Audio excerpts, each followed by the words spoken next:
बॉलीवुड के दिग्गज अभिनेता इरफान खान ने 29 अप्रैल 2020 को इस दुनिया को अलविदा कह दिया। इरफान का जाना बॉलीवुड के लिए अपूरणीय क्षति है। इरफान के निधन के बाद से ही उनके बेटे बाबिल सोशल मीडिया पर अक्सर अपने पिता के बारे में कई बातें साझा करते रहते हैं।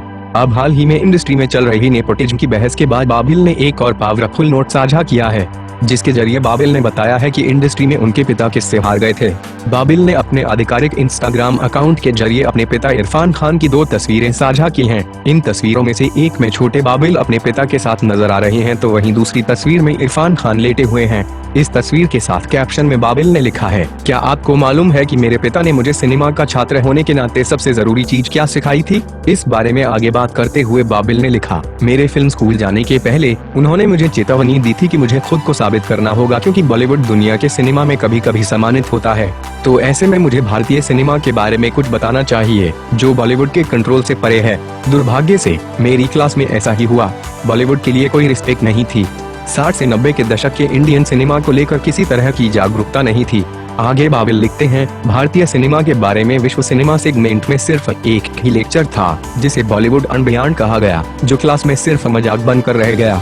सत्यजीत रे और के आसिफ के भारतीय सिनेमा के बारे में बातचीत करना भी काफी कठिन था। आपको पता है ऐसा क्यों? क्योंकि हमने एक भारतीय दर्शकों के तौर पर खुद को विकसित करने से मना कर दिया। बाबिल ने आगे अपने पिता के संघर्ष के बारे में लिखा, मेरे पिता ने बॉलीवुड की मुश्किल हालात में भी अभिनय की कला के समझाने के लिए पूरी जिंदगी लगा दी, पर वो तमाम अरसा बॉक्स ऑफिस पर छेपैक्सिब्स वाले हंक से हारते रहे हास्यास्पद वन लाइनर बोलने वालों से, फिजिक्स के नियमों को चुनौती देने वालों से, फोटोशॉप आइटम सॉन्ग से, सेक्सिज्म से और पितृसत्ता की उसी पुरानी परिपाटी से।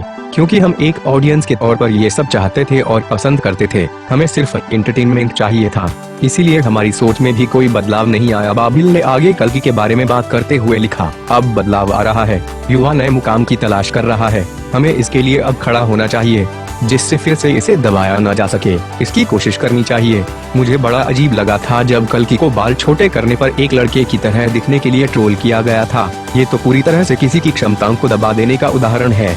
बाबिल ने अंत में लिखा, हालांकि मुझे लगता है कि अब सुशांत की मौत को लोगों ने एक पॉलिटिकल मुद्दा बना दिया है, पर इससे अगर पॉजिटिव चेंज आता है तो अच्छा ही है। गौरतलब है कि बाबिल अक्सर अपने पिता की कई बातें फैंस के साथ साझा करते रहते हैं। उन्होंने सुशांत के निधन के समय भी पोस्ट किया था। साथ ही बाबिल ने नेपोटिज्म को लेकर भी अपनी बात रखी थी।